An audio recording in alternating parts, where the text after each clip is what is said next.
குட்டீஸ், இன்னைக்கு நம்ம பார்க்க இருக்கிற கதை, உலக புகழ்பெற்ற நீதி கதைகள் பகுதி 1. பகுதி 1ஓட கதை பேர் என்னன்னா, அவர்கள் கேட்ட வரம். ஒரு ஏழை குடும்பம் இருக்கு. அந்த ஏழை குடும்பத்துல கணவன், மனைவி 10 குழந்தைகள் இருக்காங்க அவங்களுக்கு. அவங்களுக்கு வந்து அங்க கடும் பஞ்சம் நிலவுது. உணவு கிடைக்காம பட்னியோட சிரமப்படுறாங்க. அதனால அவங்களோட கணவர் வந்து என்ன சொல்றாருன்னா, இந்த நம்ம குழந்தைகள வந்து நகரத்துக்கு கூட்டிட்டு போய் விட்டுரு. குழந்தைங்க வந்து அங்க போய் பிச்சை எடுத்து சாப்பிடட்டும் அப்படின்னு சொல்றாரு. சொன்னாலும் என்னதான் இருந்தாலும் தாய் மனசு எவ்வளவு பாடுபடும். அவங்க வந்து கவலைப்படுறாங்க. எப்படி இந்த மாதிரி நம்ம குழந்தைங்கள வந்து நகரத்துக்கு கூட்டிட்டு போய் விட முடியும் அப்படின்னு சொல்லிட்டு யோசிச்சுட்டு கணவர்கிட்ட சரின்னு சொல்லிட்டு கூட்டிட்டு போயிட்டு என்ன பண்றாங்கன்னா, ஒரு மலை குகையில குழந்தைங்கள விட்டுட்டு வந்துடுறாங்க.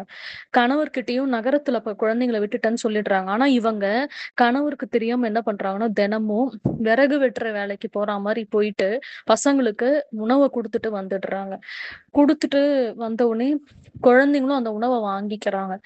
ஆனா வந்து என்ன நடக்குது அப்படின்னு பார்த்தா, குழந்தைங்க வந்து ஒரு அ தண்ணீர் சுனை கிட்ட போறாங்க. போனா வந்து அங்க ஒரு தேவதை இருக்காங்க.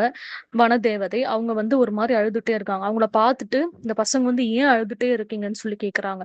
அப்புறம் கேட்டா இந்த மாரி கிரீடம் இருந்தது. வைர கிரீடம். அந்த வைர கிரீடத்த வந்து காணோம். அது இருந்தா தான் எனக்கு வந்து பறக்கிற சக்தியே கிடைக்கும். அப்பதான் என்னால பறந்து முடியும். ஒரு இடத்த விட்டு இன்னொரு இடத்துக்குன்ற மாரி வனதேவதை வந்து கவலைப்படுறாங்க. அந்த பசங்க அந்த வைர கிரீடத்த வந்து தன்னோட குகையில பத்திரமா எடுத்து வச்சிருந்தாங்க. இது தெரிஞ்ச உடனே அந்த பசங்க வந்து அந்த வைர கிரீடத்த எடுத்துட்டு வந்து வனதேவதை கிட்ட குடுத்துடுறாங்க. உடனே வனதேவதை ரொம்ப சந்தோஷப்பட்டு, இவங்கள இந்த மாரி பசியில வாடுறாங்கன்னுலாம் தெரிஞ்சு அறுசுவை உணவ குடுக்குறாங்க. அத குடுத்த உடனே அந்த பசங்க என்ன சொல்றாங்கன்னா, "இல்ல எங்களுக்கு இது வேண்டாம்" அப்படின்னு சொல்லி உணவு மேல விருப்பமே இல்லாம இருக்காங்க. "எங்க ஊர்ல எல்லாருமே கஷ்டத்துல இருக்காங்க. அப்படி இருக்கும்போது நாங்க மட்டும் எப்படி சாப்பிட முடியும்? எங்களோட பெற்றோர்களும் உணவு கிடைக்காம கஷ்டப்பட்டு பட்டினியோட இருக்காங்க எல்லாருமே.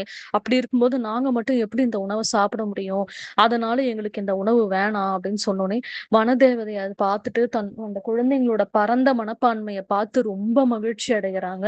மகிழ்ச்சி அடைஞ்சு அந்த குழந்தைங்கள நெனச்சு ரொம்ப பெருமையும் படுறாங்க. இந்த மாரி நமக்கு மட்டும் இப்ப யாராவது ஒருத்தர் வந்து பசியில கஷ்டப்படுறாங்க, இல்ல ஏதோ ஒண்ணு அப்டின்னா நம்பளால என்ன உதவி செய்ய முடியுமோ அத நம்ம செய்யணும். நம்ம கூட இருக்க யாரோ ஒருத்தர் இப்ப நம்ம ஸ்கூல்ல இருக்கோம். ஏதோ உங்க ஃப்ரெண்டுக்கு லஞ்ச் பாக்ஸ்ல இருக்க லஞ்ச் கொட்டிருச்சு. அந்த மாரி ஏதாவதுனா கூட நீங்க ஷேர் பண்ணக்கூடாது அது இதுன்னு சொன்னா கூட டீச்சர் கிட்ட கூட சொல்லலாம். சொன்னா டீச்சர் ஏதாவது அவங்க ஸ்கூல்ல சொல்லி ஏதாவது அவங்க சாப்பிடுறதுக்கு அந்த பசங்களுக்கு வாங்கி குடுப்பாங்க. அந்த மாதிரி பண்ணுவாங்க. நீங்க வந்து உதவி செய்ற மனப்பான்மையோட இருக்கணும். ஏன்னா உங்க சாப்பாடு உங்க ஃப்ரெண்டுக்கு ஒத்துக்குமா அப்படின்னு நீங்க சொல்ல முடியாது. உங்க வீட்ல ஒரு மாதிரி சமைப்பாங்க. அவங்க வீட்ல ஒரு மாரி சமைப்பாங்க. அதனால வந்து சாப்பாடு கொட்டிடுச்சு அந்த மாரிலாம் இருந்துச்சுன்னா, நீங்க போயிட்டு ஸ்கூல்ல உங்க டீச்சர் கிட்ட சொன்னா, அவங்களே வந்து பார்த்து என்ன பண்றதுன்றத பார்த்து அவங்க பண்ணுவாங்க.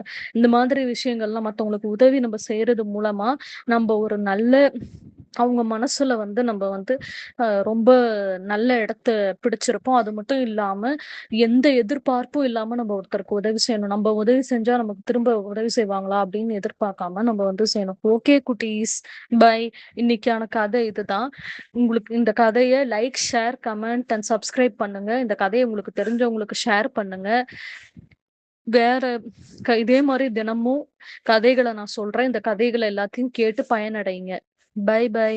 கூட பெரியவங்க சொல்லுவாங்க, "உண்டி குடுத்தோர் உயிர் குடுத்தோர்." அதாவது பசி நேரத்துக்கு வந்து நம்ம வீட்டுக்கு யாராவது விருந்தாளிகள் இல்ல தெரிஞ்சவங்க யாரோ வராங்கன்னா, பசி நேரத்துக்கு அவங்களுக்கு சாப்பாடு போட்டோம்னா, அவங்களோட மனசும் வயிறும் நிறைஞ்சு போய் நம்மள வாழ்த்திட்டு போவாங்க. அந்த மாதிரி வந்து ரொம்ப அந்த உணவுன்றது வந்து அந்த பசிய போக்குறதுன்றது வந்து ரொம்ப பெரிய விஷயம். அதுக்கு தான் வந்து கோவில்லலாம் கூட அன்னதானம்லாம் கூட போடுறாங்க. அந்த அந்த மாதிரி வந்து பண்றாங்க. அது மட்டும் இல்லாம வள்ளுவரே வந்து விருந்தோம்பல் பத்தி கூட வச்சிருக்காரு.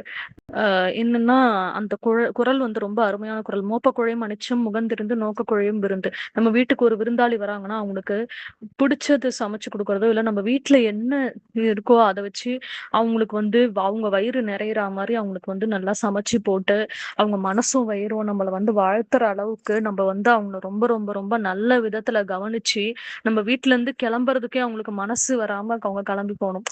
வேற வழி இல்ல. "இல்லப்பா இன்னும் தங்கிட்டு போலான்னு நெனச்சேன். ரொம்ப நல்லா கவனிச்சீங்க. எங்களுக்கு ரொம்ப மனசு சந்தோஷமா இருக்கு." அப்படின்னு அவங்க சொல்ற அளவுக்கு நம்ம வந்து நடந்துக்கணும் அப்படின்ற மாரி தான் அந்த குறளோட விளக்கம். அதனால வந்து நம்ப வந்து உணவுன்றது வந்து மத்தவங்களுக்கு வந்து இப்போ உணவு அளிக்கிறது, அன்னதானம் பண்றது, இந்த அநாத ஆசிரமத்துக்கு ஏதாவது அரிசி மூட்டை வாங்கி தர்றது, அந்த மாரிலாம் பண்றது வந்து ரொம்ப ரொம்ப ரொம்ப நல்ல செயல். இதெல்லாம் பண்றது மூலமா வந்து நம்ம மனசுக்கு வந்து ரொம்ப ரொம்ப ரொம்ப திருப்தியாவும், மகிழ்ச்சியாவும் எல்லா விதத்திலயும் நம்ம கடவுளால ஆசீர்வதிக்கப்படுவோம். அவரோட ஆசீர்வாதம் வந்து நமக்கு முழுமையா கிடைக்கும். ஏன்னா, "ஏழையின் சிரிப்பில் இறைவனை காணலாம்னு" சொல்லுவாங்க. யாராவது ஒருத்தர் வந்து பசிக்குது அப்படின்னு கேட்கறாங்கன்னா, நம்மகிட்ட நம்ம முடிஞ்சா அவங்களுக்கு சாப்பிட வாங்கி தரலாம். இல்ல காசா குடுத்தா அவங்க ஏதாச்சும் வாங்கி சாப்பிட்டுக்குவாங்க. டீயோ, இல்ல பிஸ்கெட்டோ ஏதோ ஒண்ணு அவங்க பசிக்கவங்க வாங்கி சாப்பிட்டுக்குவாங்க. அதெல்லாம் வந்து நம்ம பண்ணலாம். அதெல்லாம் பண்றது மூலமா வந்து நல்லது தான். அதனால எல்லாருமே இத பின்பற்றுங்க. Okay, by.